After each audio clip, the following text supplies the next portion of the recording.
So I'm trying to get at the idea, what it is that makes professors at the university, what it makes them like their job so much. It doesn't seem like really, like knowledge and learning in the country are not valued very much, except as they can be used to get stuff. Now, they're not valued in themselves. So, I've engaged in something of a attempt to persuade in the academy. I can use my own experiences in this case, but I'm trying to draw a math lady out of her profession at the university, trying to get her to actually teach math to young students in 6th, 7th, 8th, 9th, 10th, 11th, 12th grade. Trying to get a few teachers in the university to give up some of that benefit of looking at everything and get them to actually do something where kids really love you for it. And it's something you can feel good about, and you don't ever have to feel bad like you have unequal power with other people. And you can feel really good about your job. I have made the decision for myself that I'm going to teach 6th grade math or something. That's what I'm going to do. I don't want to be part of the academy anymore. I hate the academy now. And I don't want to be any part of it ever again. I don't ever want to teach a class in college ever again. And I don't want to tutor students in college subjects. I want to do something that I can feel good about. And I can feel good about teaching math to grade school kids because I've done it before. Because I've spent 40 minutes or 25 to 40 minutes at the blackboard. I taught a high school algebra class once. And I never felt better about what I did than doing that. And I think there's a lot of people in the academy today that they have an enormous amount. Harry Gensler, for example, could consider this profession. You don't get much respect from students. You don't get much in the way of gratification from students in a country where the value of knowledge is not very great.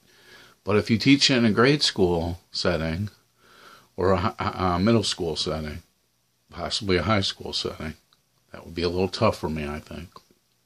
But I think I could handle teaching 5th grade math. And I think that's something I can feel good about.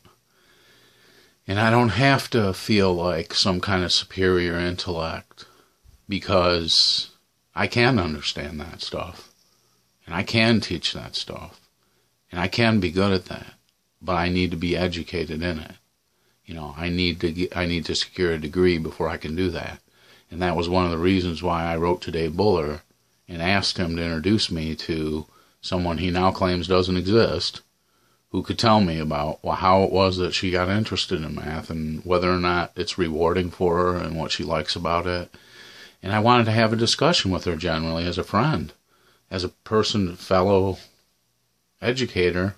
I wanted to have a discussion with her about it because I think it's one of those subjects that students, if you attempt to just she probably has this experience with her own students, where if you show them that there's a method for figuring something out and they really get excited about it, it's kind of like a game.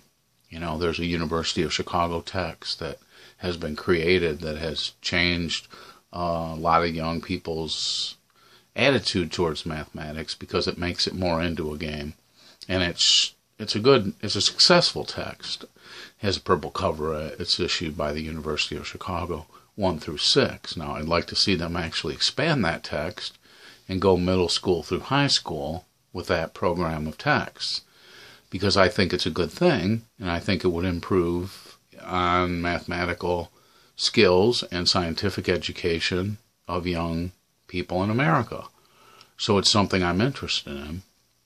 But I have chosen that profession because I can feel good about that profession, and it's something I can dedicate myself to. And I can urge others in the academy today who might be feeling dissatisfied in some way with that profession. I can urge them to that kind of conversion experience because I can attest to the fact that students really respond to that kind of thing. And I've suggested it before, but in this case I'm appealing to a couple people in particular that I know are very good at this kind of thing. Actually about 3, David Buller and Kristen and Harry Gensler, who I think would just do an excellent job of working with young students in grade school, at the grade school level, teaching mathematics. And it's something that the kids love, and it's something that they feel very attracted to almost immediately. When you stand at the board and you actually put out a problem there. I notice I worked with a lot of students at Skyview School in Rockford here, which was a school set aside for problem children, if you will, or problem students. And I noticed that whenever I'd go to the board and I would show them anything about mathematics, if I could show them that there's a way to get an answer, and I think logic professors in the university experience this to a degree, and math professors too.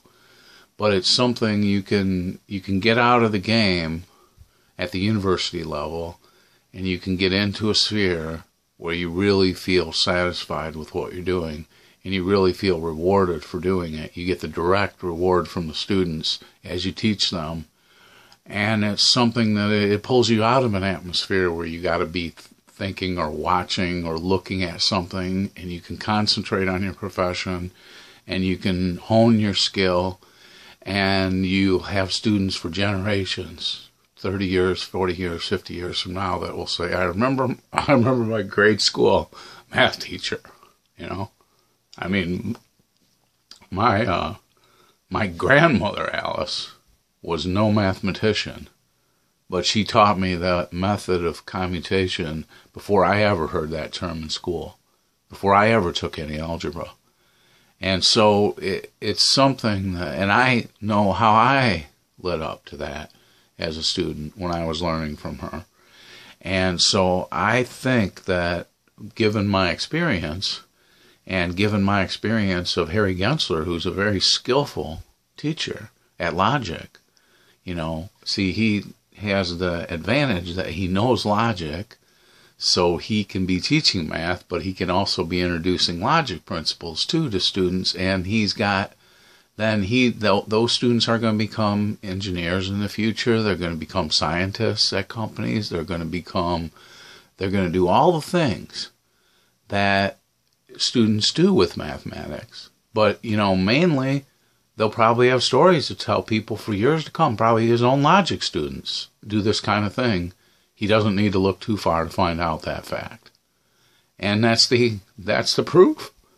It's right there. You don't need to look further. You already got it. See? So I'm being sincere. I don't think David Buller is going to get the kind of appreciation in logic. I bet he's never gotten a chance to teach the upper level logic class at Northern. And I bet all these years he's thought, I could teach that advanced logic 2, 3, and 4. But he doesn't get a chance to teach it. Similarly, Kristen. I don't think she gets a chance to teach calculus or other field. They put her in on math, just algebra. That doesn't mean she can't teach algebra 2, 3, 4, trigonometry, calculus. But she doesn't get a chance. Harry Gensler, how many times has he taught an advanced course in logic at a university? He can teach 4 logic courses, 4 of them. How many times has he been asked to teach logic 2, 3, 4? That's what he'd like to teach. That's what his specialty is. He's one of the best logicians in the world today. He's probably in the top 10. Raymond Smullyan's on that list too. But you don't have to stay in the university. The university isn't that good of a place anymore. It might have been at one time. It's not today. And it doesn't have much of a future. And anybody who's reasonable and intelligent and smart and who has studied in the academy for I've been in the academy on and off basically since 1990. And I can see the trends. You are far better teaching at Lincoln Middle School, at Auburn High School, at Kennedy Middle School, or some other school than teaching logic in the university or mathematics in the university. That's not the wave of the future. There. But if you become a good grade school mathematics teacher, you will get every bit of the power you give away, I'll tell Harry Gensler. You will be rewarded by those young students. And I urge you to it, because it's a more honest profession. It is better. It's better than having the ability to look every night at sorrowful, pitiable, disgusting, and anger. If you have to look at anger in your profession, if that's part of what you're doing, the Theodore K., he's retired now, but he's got 5 hours a week. He can give 5 hours a week to a school near him, and he can get from those students